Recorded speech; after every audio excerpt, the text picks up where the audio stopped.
À la une ce soir, le centre spatial de Kourou bloqué par des manifestants. Après le refus du gouvernement de revoir à la hausse ses engagements, des milliers de Guyanais se sont mis en marche vers le centre spatial. Le reportage d'ATV Guyane dans un instant. Et y aura-t-il un blocage des stations-service d'ici la fin de la semaine en Guadeloupe? Les gérants brandissent cette menace depuis hier.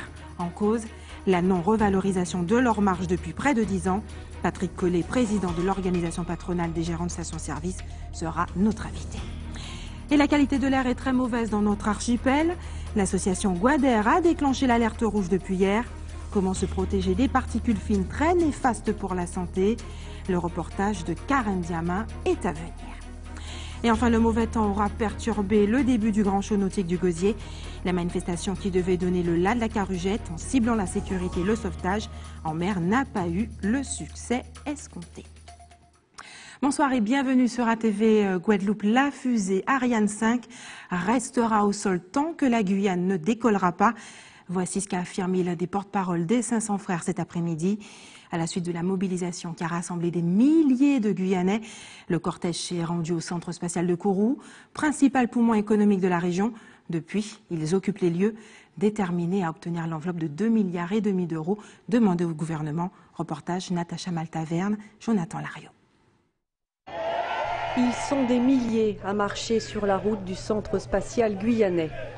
Si on n'arrive pas à obtenir ce qu'on veut ici aujourd'hui, il faudra qu'on soit seul à choisir notre destin et être libre de toutes nos décisions.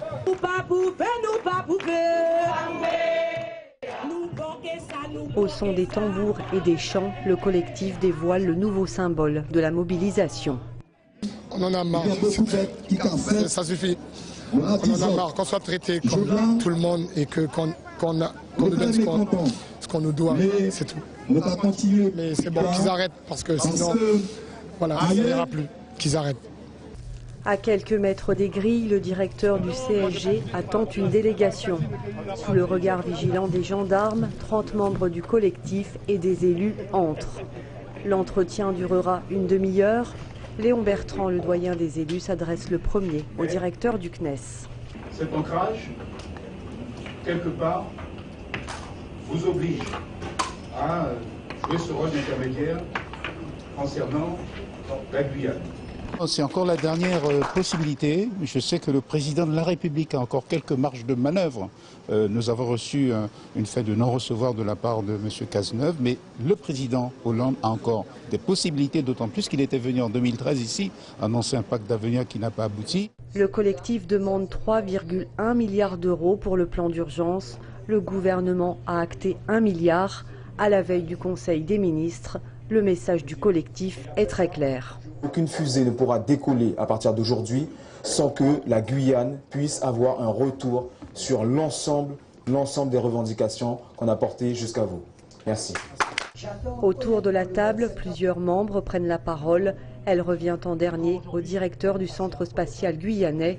Il fera l'intermédiaire. Le CNES n'est pas en mesure de répondre favorablement, il est simplement en mesure de relayer. Le message est parfaitement compris, nous allons le faire. Mais je ne peux évidemment m'engager en rien sur la suite des affaires.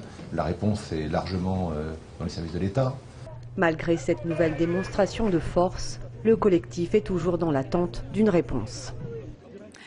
Et chez nous, la colère gronde chez les gérants de stations-service.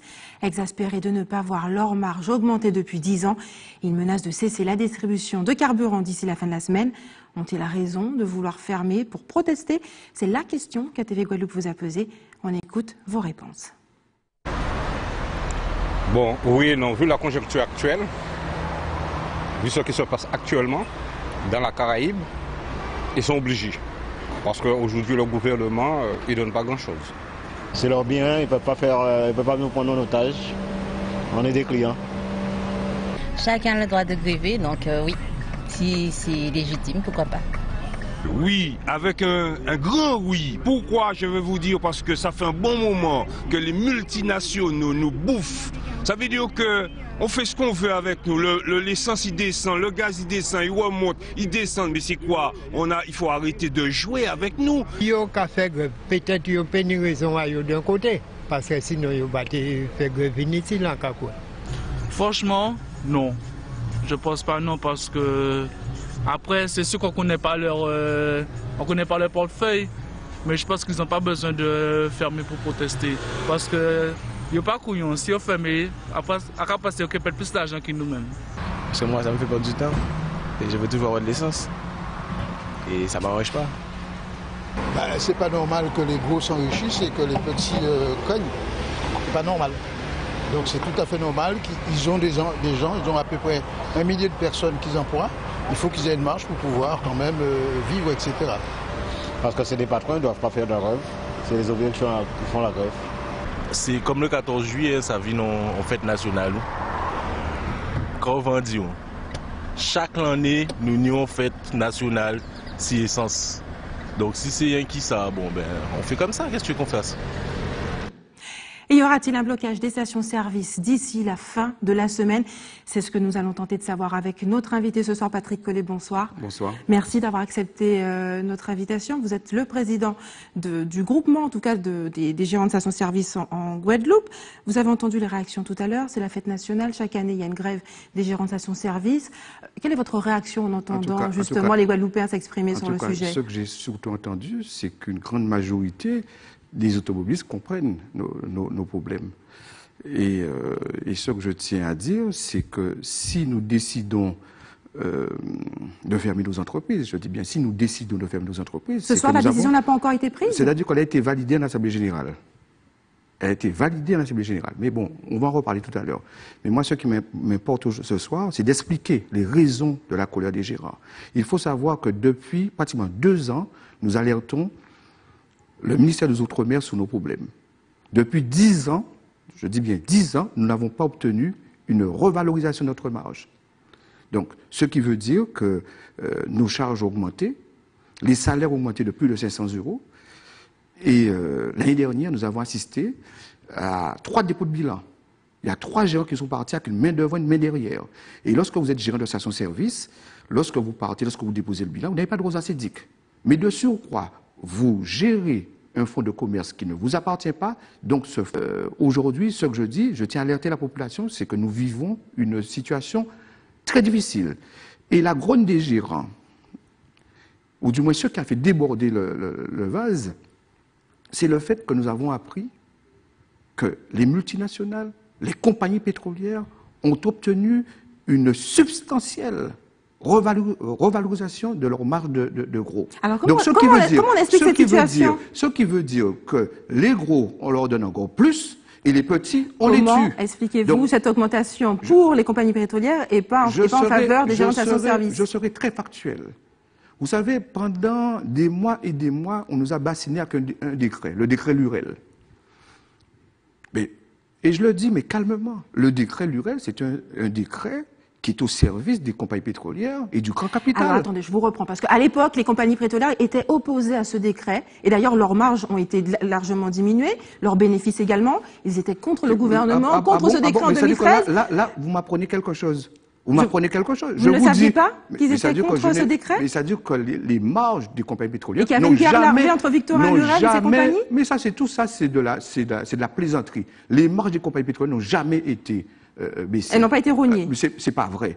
Et là, je suis encore une fois factuel, c'est-à-dire que la marge des compagnies pétrolières a été de manière substantielle, je dis bien substantielle, augmentée. Donc, ce qui veut dire, on se retrouve avec des chefs d'entreprise guadeloupéens, des petits chefs d'entreprise guadeloupéens qui sont en train de mourir, et vous avez des multinationales qui n'ont pas de problème financier, à qui on permet de gagner encore plus d'argent. Je dis qu'on vit une injustice, c'est de la discrimination, et aujourd'hui, on dit tout simplement qu'on en a marre et que ça suffit. Qu'attendez-vous aujourd'hui du gouvernement exactement? Alors, ce que j'attends du gouvernement, déjà, nous avons, depuis pratiquement 6 mois, demandé une audience à la nouvelle ministre. Jusqu'à présent, silence radio. On nous a demandé toute une série d'éléments au mois de décembre. J'ai envoyé tous les éléments pour qu'on puisse étudier de manière approfondie nos problèmes. Jusqu'à présent, il n'y a pas de réponse. Jusqu'à aujourd'hui? Jusqu'à présent, jusqu'à ce soir, il n'y a pas de réponse. Donc, que voulez-vous qu'on fasse? Donc, on va rester là à mourir la bouche fermée? Non. Aujourd'hui, il s'agit pour les gérants qui sont des chefs d'entreprise guadeloupéens de se mobiliser, d'expliquer aussi à la population ce qui se passe. Parce que c'est vrai que ça pose un problème de fermer les stations, ça crée un gêne. Alors, mais ce soir, M. Collet, est-ce que vous pouvez nous dire, pas d'autre solution. Après avoir expliqué toutes les raisons qui motivent cette colère, qui la justifient, selon vous, est-ce que ce soir, vous pouvez nous en dire plus concrètement? Y aura-t-il un blocage des stations-service dans l'archipel? À quand et pour combien de temps? Tout ce que je peux vous dire ce soir, c'est que le principe de la fermeture des stations a été acté. Quand?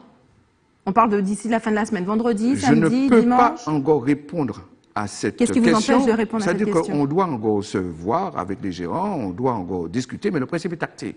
Nous, notre souci, parce que nous sommes des chefs d'entreprise responsables, nous, on veut tout faire pour ne pas pénaliser la population et ne pas pénaliser non plus le monde de l'entreprise. Parce que nous sommes des chefs d'entreprise responsables. Mais il faut aussi que les uns et les autres prennent leurs responsabilités. Et notamment le ministère de l'Outre-mer. Et moi, avez-vous contacté le ministère de l'Outre-mer pour annoncer que vous avez l'intention de vous mobiliser? Mais depuis pratiquement 6 mois, j'envoie des mails depuis 6 mois, pratiquement toutes les semaines. Donc, on a tout fait. On fait tout ce qu'il faut pour pouvoir faire remonter nos délégations. Je vous donnerai un exemple. Lorsque je parle de charges qui ont augmenté, le SMIC a augmenté de 200 € de 2007 à aujourd'hui. Nous avons payé la Corbino. Nous avons mis en place une mutuelle prévoyance qui nous coûte 100 €. C'est-à-dire que lorsqu'on fait le total de l'augmentation de nos charges, nous sommes pratiquement à 500 €. Bon, alors nous employons 1 millier de personnes, okay? C'est-à-dire que nous faisons vivre 1 millier de familles. Mais en même temps, ça dit qu'on engraisse ceux qui ont déjà de l'argent. Moi, je dis que maintenant, ça suffit. Il y a un ras-le-bol. On s'est montré patient. Depuis 2 ans, nous discutons, nous expliquons. Mais à un moment donné, il faut cesser de prendre les gens pour des imbéciles. Et donc aujourd'hui, on veut nous emmener dans un chemin. Quand avez-vous l'intention de prendre une décision pour déterminer la date de cette mobilisation? C'est-à-dire que ce qui est important, je comprends la question. Pour les Guadeloupéens, c'est important de savoir s'il y aura grève et quand. C'est-à-dire que là, je pense qu'il n'y a pas eu de queue dans les stations-service. Il y en a eu un petit peu quand même. Oui, mais pas des queues interminables. Elles n'ont pas été prises d'assaut, on va dire. Bon. Donc les Guadeloupéens se sont organisés. Mais moi, ce qui est important pour nous, c'est d'expliquer le malaise. Et je le redis, il n'est pas normal que des compagnies pétrolières, des multinationales, gagnent encore plus d'argent alors qu'on est en train de nous tuer. Et moi, je le dis, ça, c'est le décret Lurel. Patrick Collet, vous aviez la même position que les compagnies pétrolières face à ce décret. Ils ne voulaient pas non plus de ce décret.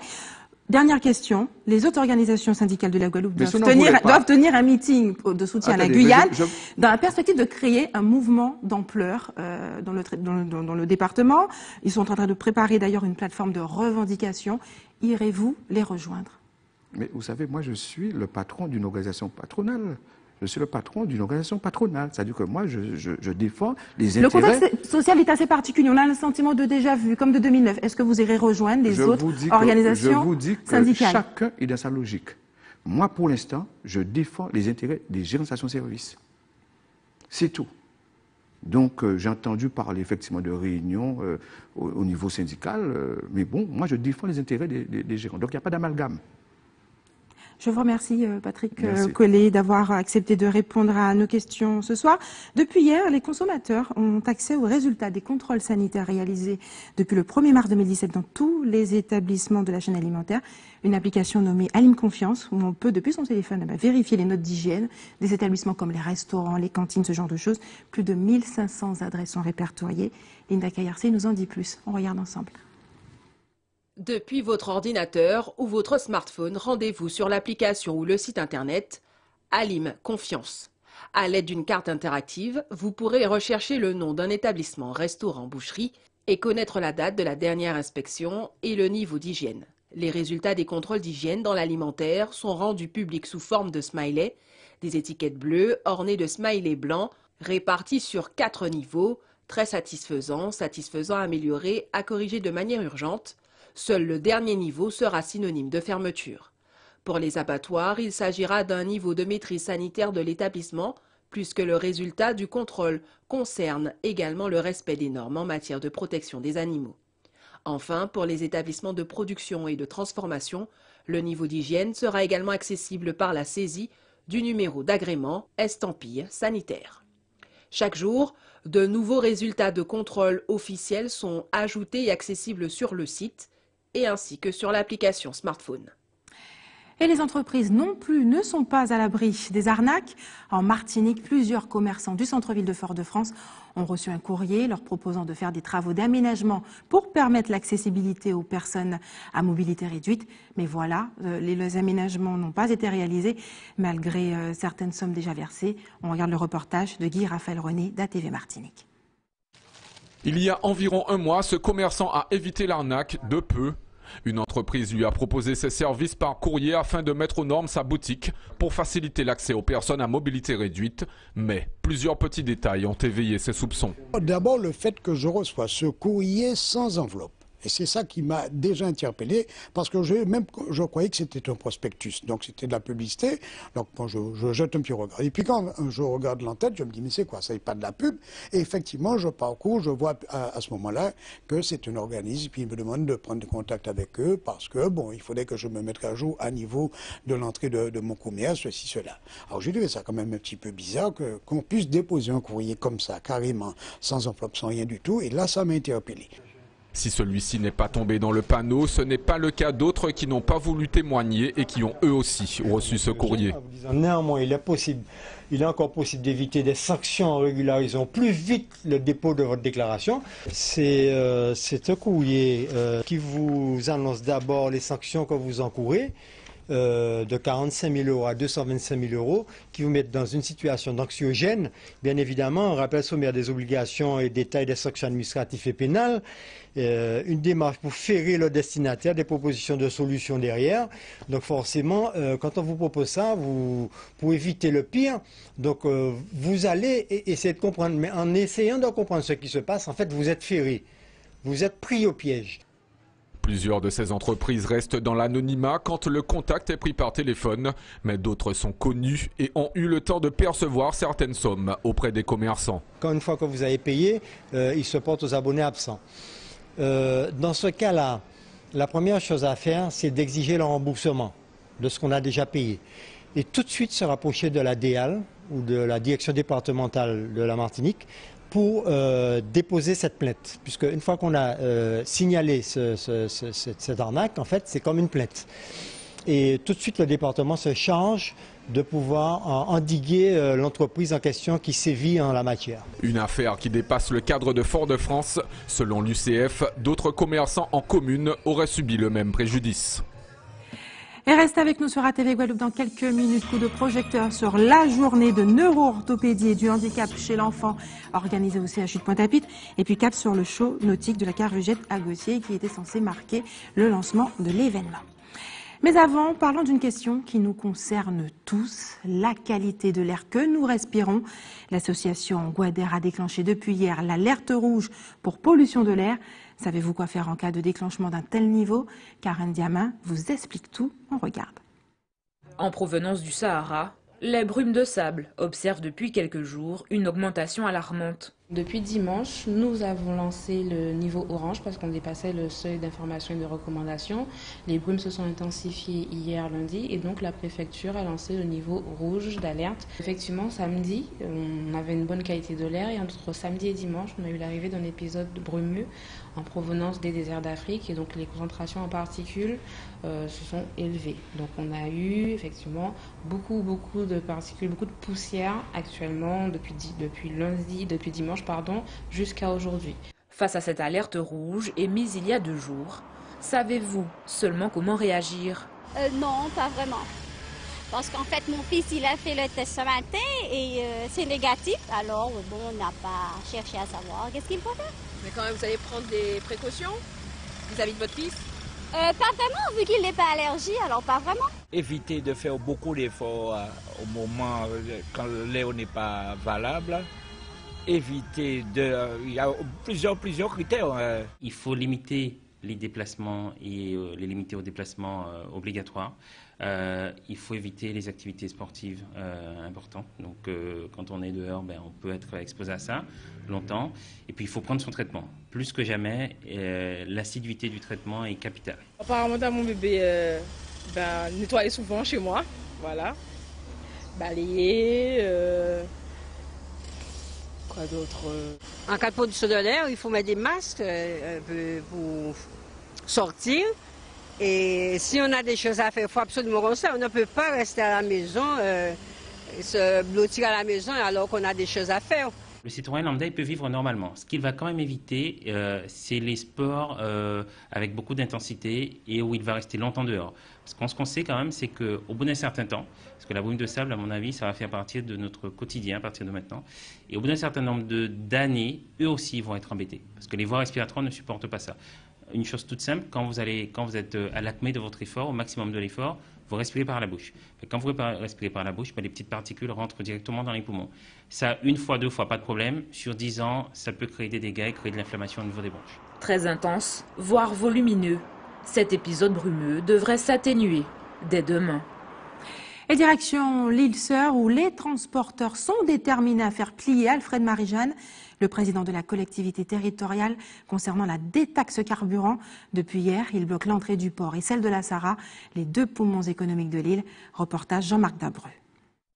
Les patrons martiniquais à l'écoute des transporteurs et de leurs revendications. À la fin de leur première journée de blocage, l'ensemble des représentants du mouvement est reçu par le président du MEDEF, inquiet de la tournure prise par les événements. À partir du moment où on bloque des points stratégiques, le port et la sortie du gasoil, écoutez, la Martinique peut être un petit peu dans une situation difficile. Donc on a souhaité rencontrer des chefs d'entreprise, nous avons beaucoup discuté avec eux, mais pour pouvoir aller plus loin, il faut qu'on travaille ensemble. Le MEDEF a été bien gentil de nous recevoir pour connaître nos problèmes.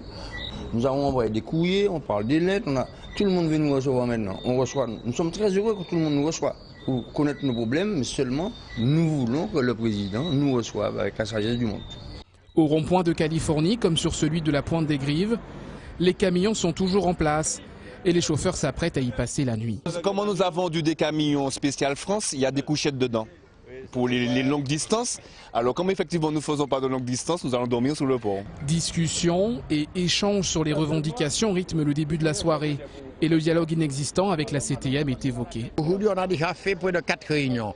On a un homme charmant qui nous ont reçus ce matin à la personne de monsieur le président de la CCIM, qui est monsieur Joc, qui a fait un travail conséquent pour essayer de débloquer cette situation. Je pense que le président de l'exécutif l'a envoyé sous les roses. On a rencontré Contact Entreprise qui nous dit pareil, messieurs, je n'arrive pas à comprendre comment on peut avoir un président Martinique qui aujourd'hui refuse le dialogue avec les Martiniquais et les transporteurs. Les transporteurs, ce sont que des chefs d'entreprise, ce sont des gens qui ont investi de l'argent et qui embauchent du monde. Après l'échec de la réunion de cet après-midi, les transporteurs s'apprêtent ce soir à passer une deuxième nuit sur les barrages. Et dans le reste de l'actualité, depuis hier se tiennent les journées de neuro-orthopédie et du handicap chez l'enfant au CHU de Pointe-à-Pitre. Sur place, parents et enfants peuvent bénéficier de l'avis et du savoir-faire de plusieurs spécialistes, dont certains sont venus spécialement de l'Hexagone. Reportage Isabelle Amou. Nayanka a 5 ans. Elle fait partie de ces nombreux enfants qui souffrent d'un handicap moteur. Son quotidien est rythmé par des soins et rééducation. Aujourd'hui, c'est un jour de consultation. Je sais pas mal, Et volontaire, cette petite fille a une ferme volonté. Elle me l'a démontré que voilà, maman, je peux faire. Donc avec elle, c'est jamais je vais pas le faire, je peux. Donc c'est comme ça. Donc on met les choses en place et ça va. Ça va, on avance et elle a commencé à grimper, à se déplacer en tenant, pas à pas. Maintenant qu'elle a le déambulateur, ça va encore plus vite. Et on a pu faire le séjour à Bois-Laris, ce qui fait encore que ça nous a permis d'évoluer encore plus. Donc, ce qui fait, elle est à l'école, Nayanka, elle se débrouille bien en classe.